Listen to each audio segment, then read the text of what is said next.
नमस्कार दोस्तों, मैं हूं doctor Pratibha Sharma. I am N academician, motivational speaker and founder of strength of positivity. आज स्ट्रेंथ ऑफ पॉजिटिविटी में हम बात करने जा रहे हैं एक ऐसी शख्सियत की जिनका जीवन तमाम उतार चढ़ावों से भरा पड़ा हुआ है और फाइनली उन्होंने सफलता के शिखर को छुआ है। आज हम उनके संघर्ष से सफलता तक की दास्तान बयां करने जा रहे हैं। Harry Potter. इस संसार का बच्चा बच्चा इस नाम को जानता है। जबरदस्त जादू है इस नाम में। लेकिन दोस्तों, आपको पता है कि हैरी पॉटर की जादुई कहानी और फिल्मों के पीछे कौन है?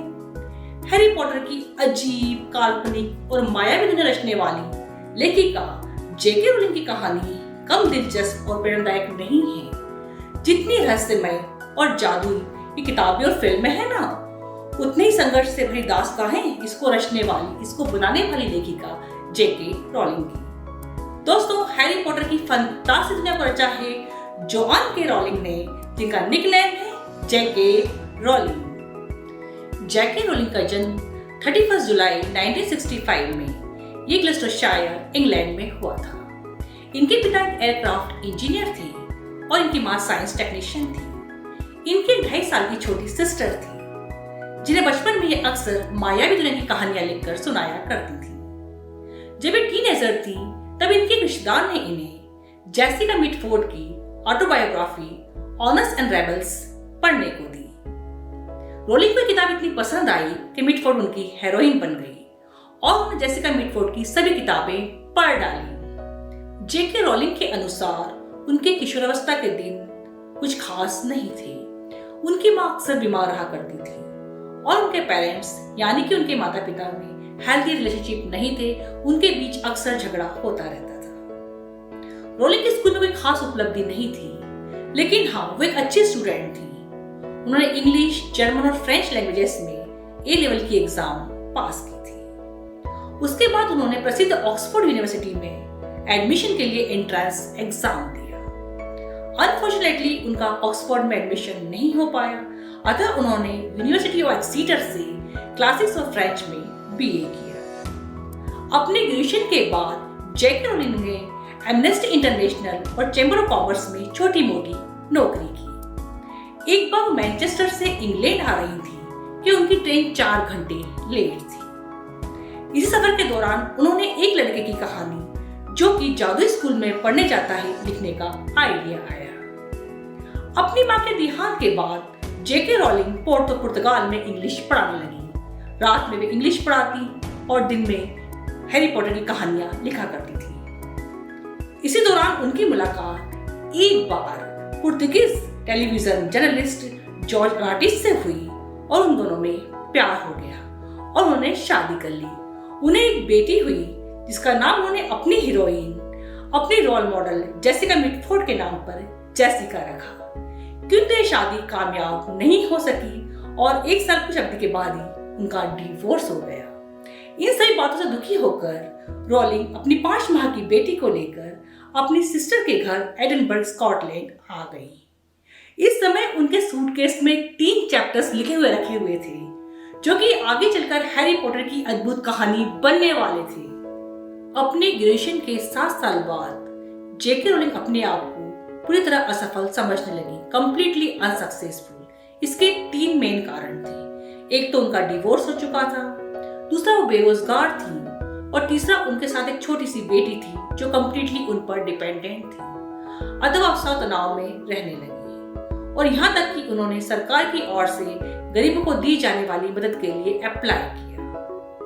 अगस्त 1995 में जेके रोलिंग ने एडिनबर्ग यूनिवर्सिटी में टीचर ट्रेनिंग का कोर्स ज्वाइन किया और हैरी पॉटर की किताबें लिखना जारी रखा। वे एडिनबर्ग के अलग अलग कैफे में जाकर अपना उपन्यास लिखती थी। पूछने पर उन्होंने बताया कि ऐसा वो इसलिए करती हैं क्योंकि घर से बाहर निकलने पर उनकी बेटी जेसिका बहल जाती है, सो जाती है और उनका लिखने का काम आसान हो जाता है। सन 1997 में जेके रोलिंग ने हैरी पॉटर सीरीज का पहला उपन्यास Harry Potter and the philosophers stone लिखकर तैयार किया। इसकी मैन्युस्क्रिप्ट उन्होंने एक पुराने टाइपराइटर पर टाइप की। कई बार उन्हें एक हाथ से टाइप करना होता था क्योंकि दूसरे हाथ में उनकी बेटी जेसिका होती थी।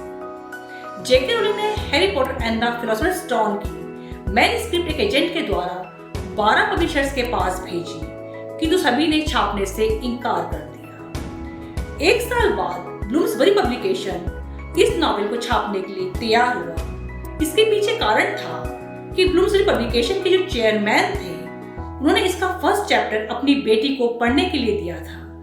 जैसे ही उनकी बेटी ने फर्स्ट चैप्टर पढ़ा, शीघ्र ही उसने नेक्स्ट चैप्टर की डिमांड कर दी। अतः ब्लूम्सबरी पब्लिकेशन इस नॉवेल को छापने के लिए तैयार हो गया, किंतु उसके एडिटर ने जेके रोलिंग से कहा कि उन्हें कोई नौकरी कर लेनी चाहिए, क्योंकि इस तरह बच्चों की किताब लिखने से उन्हें कोई खास इनकम होने वाली नहीं है। इस उपन्यास के छपने के कुछ माह बाद ही जेके रोलिंग को एक के बाद एक साहित्य की दुनिया के पुरस्कार मिलने लगे और फाइनली जब इस उपन्यास को छापने के राइट्स की बोली स्कॉलिस्ट इंक ने $1 मिलियन में जीती, तो जेके रोलिंग की खुशी और आश्चर्य का ठिकाना नहीं रहा।